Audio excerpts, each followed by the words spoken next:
कुछ नहीं करना होता, चार चीजें मन में बिठा लो। कौन कौन सी?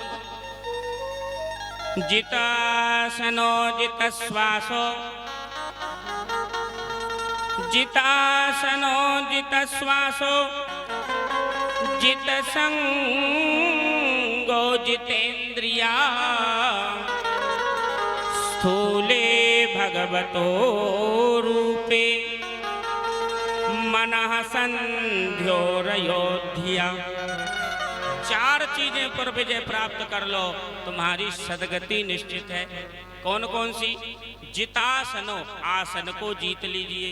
जो कोई सी आसन आपको अच्छी लगती हो उस आसन पर बैठ करके प्रयास करो। 1 घंटे का, फिर 2 घंटे बैठने का प्रयास करो, 3 घंटे बैठने का प्रयास करो, 4 घंटे, 5 घंटे, 6 घंटे, जितना अधिक से अधिक बैठ जाओगे आसन जीत लोगे। जितासनो जित श्वास। आसन के बाद फिर जो है अपनी श्वास को जीत लो, इंद्रियों पर विजय प्राप्त करो। मन भटकने मत दो, क्योंकि 10 इंद्रियों को चलायमान कौन रखता है? मन। 5 कर्मेंद्री होती हैं शरीर में, 5 ज्ञानेंद्रियां होती। कर्मेंद्री किनको कहते हैं? जो कर्म करती हमारे शरीर में। हाथ हैं, पैर हैं, मलमूत्र के स्थान, ये सब कर्मेंद्रियां हैं। ज्ञानेंद्री जिनसे हमारे शरीर को ज्ञान होता हो वह ज्ञानेंद्री होती। जैसे आप सब हमें दिखाई दे रहे हो, ये कौन ज्ञान करा रहा है? भगवान की कथा हमें सुनाई दे रही है, किससे? कानों से। कान ज्ञानेंद्रिय है। सुगंध अगरबत्ती की, इत्र की खुशबू आ रही है नासिका से, ये ज्ञानेंद्रिय। खट्टे मीठे का स्वाद जो देती है वह जीवा, वो ज्ञानेंद्रिय है। ठंडे गरम का जो स्पर्श हमें चमड़ी जो बताती है कि ये गर्म पानी है, ये ठंडा पानी है, ये हवा ठंडी है, गर्म ही, ये चमड़ी, ये ज्ञानेंद्रिय। इन 10 इंद्रियों को चलाने वाला है मन। आपका मन, इंद्रियां कह रही चलो भगवान कथा चल रही पिपलेश्वर वाटिका में, चल करके सुनना चाहिए। थोड़ी दूर चले पर मनी राम कहने लगे, अरे कल तो गए थे, वही गुरुजी है, वही जगह है, क्या करेंगे आज, परसों फिर चलेंगे। तो मन ने रास्ता दूसरी चेंज करा दी। ये मनी राम हमको चलायमान रखते। तो इसलिए पहले आसन पर विजय प्राप्त। जितासनो जित श्वासो, जित संगो जितेन्द्रिया। संगति, सत्संग में लगना चाहिए। भगवान का सत्संग जितनी देर हो जाए उतना परोपकारी होता है, कल्याणकारी होता है। सत्संग ऐसा नहीं है कि कोई विशेष व्यक्ति ही सत्संग 2 प्राणी में भी हो सकता है। भगवान की चर्चा ही सत्संग है, संतों का संग सत्संग। जहां भी जितना भी हमें प्राप्त हो जाए उसे छोड़ना नहीं चाहिए। संतों का संग या सत्संग का क्षण और भोजन का कण कभी भी बर्बाद नहीं करना चाहिए, छोड़ना नहीं चाहिए। जितासनो जित श्वासो, जित संगो जितेन्द्रिया। श्वास पर विजय कैसे प्राप्त करेंगे? अच्छा बढ़िया प्राणायाम, अनुलोम विलोम करके श्वास में बढ़ोतरी करना चाहिए। जितनी देर हम सांस रोक करके भगवान का भजन करेंगे उतना हमारा भजन प्रबल होगा। इसलिए ये सब व्रत विधाएं क्यों हैं? उपवास रखना क्यों? उपवास का अर्थ यह होता है, उप मतलब समीप और वास मतलब रहना। जिसके समीप रहना, किसके? उस परमात्मा के पास में उस दिन रहने से ही उपवास कहा गया। उपवास तो रहते हैं और दिन भर मोबाइल चलाएंगे तो ऐसे उपवास का कोई मतलब नहीं। उपवास करने का यह नहीं है कि भूखे रहो, इंद्रियों को तरसाओ, पेट में कुछ नहीं जाने दो और दिन भर हम YouTube मोबाइल पर देखें, तो ऐसा उपवास। व्रत का मतलब होता है बंधना, बंध जाओ, वही व्रत है। उपवास के दिन विचार करो, आज हमारा व्रत है तो हम आज किसी से झूठ नहीं बोलेंगे, ये नियम बनाकर रखो। या फिर आज हम मोबाइल की ओर नहीं देखेंगे, आज हम निद्रा सोएंगे नहीं, आज हम किसी की बुराई नहीं करें। एक एक नियम को एक एक व्रत में रखोगे तो एक दिन वो आएगा कि तुम सभी नियम को एक ही दिन एक व्रत में कर लोगे। नहीं तो व्रत करने से भी व्रत भंग हो जाते। कुछ काम ऐसे हैं हम व्रत रहे और कुछ क्रियाएं हमारे साथ हो गई तो वो व्रत भंग हो जाता है। कौन कौन से कार्य करने से व्रत भंग होता है? आसकृत जलपानाश्च सकृत तांबूल चर्वणात् व्रतम भंगम भसे भवे देशतो दिवा स्वापाश्च मैथुनात्। ये 5 चीजें अगर हम व्रत में करते हैं तो हमारा व्रत भंग हो जाता है। एक, बार बार जल पीने से व्रत भंग हो जाता है। कोई सा भी व्रत हो, अगर हम बार बार जल पिएंगे, जल व्रत में उतना ही लेना चाहिए जिससे हमारा शरीर चल सके। असकृत जल पानाश्च, और पान तांबूल नहीं खाना चाहिए, तांबूल खाने से भी व्रत भंग हो जाता है। सकृत तांबूल चर्वणात् व्रतम भंगम भवेत् देश, इसमें व्रत भंग होते दिन में सोने से, दूसरों की बुराई सुनने से और कहने से, और स्त्री संग करने से व्रत भंग हो जाता है व्रत के। ये 5 चीजें निषेध, और 8 चीजें फिर दूसरे श्लोक में नीतिकारों ने दर्शाई है कि इन 8 चीजों के सेवन से कभी भी व्रत भंग नहीं होता। हमारे मन में रहता है कि आज एकादशी का व्रत है, और हम उस दिन जाने अनजाने में उस घर में पहुंच गए जहां भगवान सत्यनारायण की पूजा हो रही। अब सत्यनारायण भगवान की कथा में गए हो तो सत्यनारायण भगवान का प्रसाद क्या होता है? आटे से बना हुआ भुंजा हुआ। अब एकादशी का व्रत है और पंडित जी ने या जिसने सत्यनारायण भगवान का कथा करवाई है और उसने ला करके हमें प्रसाद दे दी। अब कथई में कह रहे हैं कि प्रसाद नहीं खाओगे तो बहुत बड़ा दोष लगेगा, और व्रत है, हमारे दिमाग में यह चीज है, व्रत है, हम प्रसाद खाएंगे तो व्रत भंग हो जाएगा। इसलिए ऋषियों ने एक श्लोक निर्माण करके गए, अष्टौ तान व्रतगनानि, 8 वस्तुओं को पाने से व्रत भंग नहीं होता है। अष्टौ तान व्रतगनानि आपो मूलम फलम पया। कौन कौन सी? आप कहते हैं जल को, व्रत में आप जल पी सकते हो पर अधिक नहीं।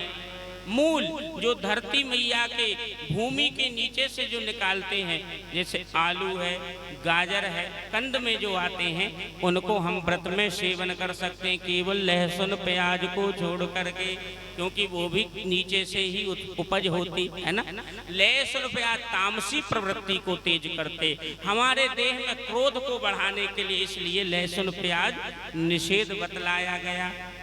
अष्टौतान व्रतगनानि आपो मूलम फल, फल में जितने प्रकार के फल होते हैं उनको व्रत में पा लेना होता है।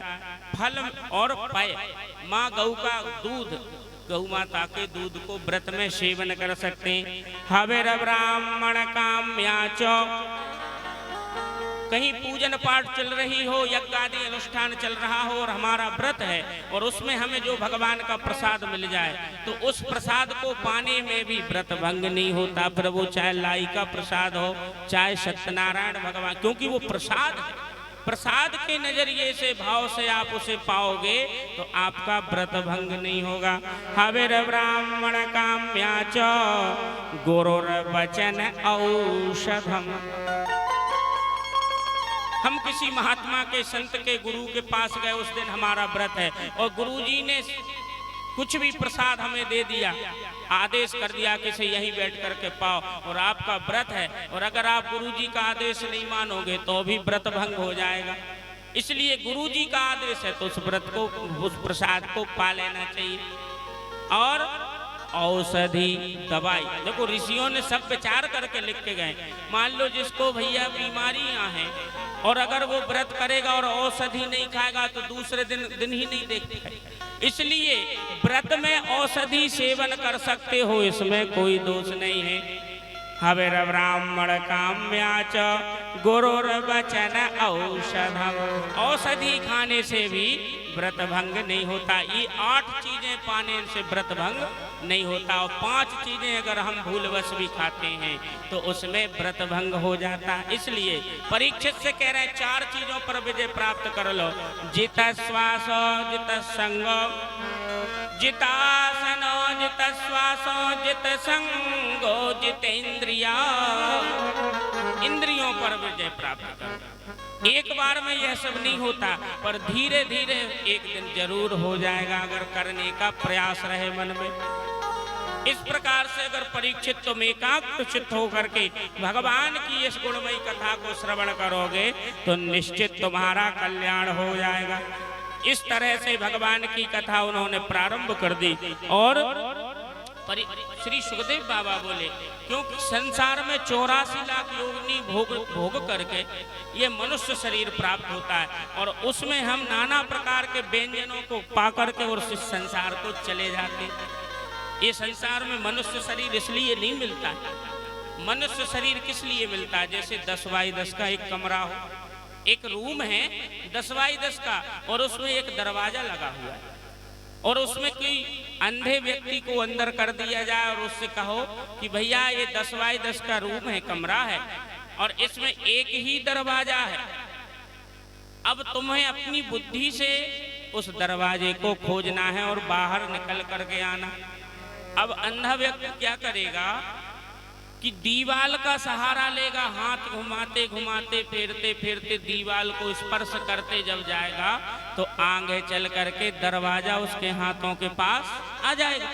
अब जैसे ही दरवाजा आएगा और खोल करके बाहर निकल आएगा। इस प्रकार उसने भी वही प्रयास किया, दीवाल को अपने हाथ का सहारे से इस तरह स्पर्श करते करते चला, और जैसे ही दरवाजा आया और वहीं पर उसके शरीर में खुजली चल रही, और खुजली चली तो जिस हाथ से उसने दीवाल को छुआ था उसी हाथ से शरीर को खुजलाने लगा, और खुजलाते खुजलाते 2 कदम बढ़ गया, इतने वो दरवाजा छूट गया। और फिर से वही चक्कर, पूरा राउंड उसने फिर से घुमाया, फिर दरवाजा आया, फिर खुजली हुई, और फिर तो ये दीवाल, ये कमरा क्या है? ये वही 84 लाख योनि है। इसमें घूमते घूमते और मनुष्य शरीर रूपी दरवाजा आता है। ये मनुष्य शरीर भगवान को प्राप्त कराने के लिए सबसे सरल, और जैसे ही हमारा दरवाजा या मनुष्य शरीर मिला तो माया मोह रूपी खुजली हमारे चलने लगती। हम उन मोह बंधन में बंद करके और यह सब मार्ग भूल जाते हैं, और खुजलाते खुजलाते आगे निकल जाते हैं, और फिर इसी बंधन में पड़े रहते, फिर वही 84 लाख की योनि में भटकना पड़ता। परीक्षित से कह रहे हैं, इसीलिए मनुष्यों को श्रीमद् भागवत में पशुओं की गिनती में ले लिया है। 4 प्रकार के पशु हैं जो मनुष्यों से मेल खाते। कौन कौन से 4 प्रकार के मनुष्य जो पशुओं से मिलते जुलते हैं? स्विट वराहोष्ट खरय संस्तुता पुरुषः पशु। स्विट वराह उष्ट, स्वान यानी होता है कुत्ता। बिटवराह कहते हैं ग्रामीण सुअर। सुअर आप जानते हो, कोई शहरों में सुअर रहते ही, वह सुअर। और खर यानी होता है गधा, और उष्ट यानी होता है ऊंट। इन 4 पशुओं से मनुष्य की तुलना वेद व्यास जी ने क्यों की?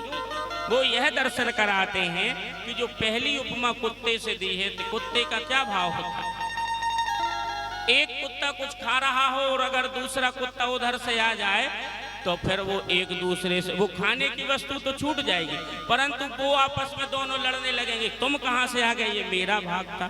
तो इस प्रकार मनुष्य भी हमारे हिस्से का भाग था, तुमने आकर के छीन लिया। कुत्तों की तरह लड़ना भिड़ना लगा रहता है संसार। दूसरे नंबर पर कहते हैं बिटवरा सुअर।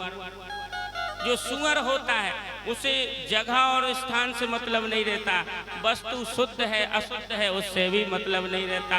पेट भर जाना चाहिए, चाहे अच्छा मिले चाहे गंदा मिले। आजकल की इस कली काल में यही दशा देखनी पड़ती।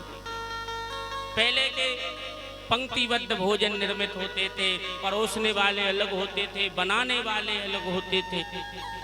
आज तो बफेलो सिस्टम है। अब उसमें कौन बना रहा है, कौन परोस रहा है, किस प्रकार शुद्ध है अशुद्ध है, और पवित्र बुद्धि भी हमारी मलिन हो जाती है उस अन्न को पाने से।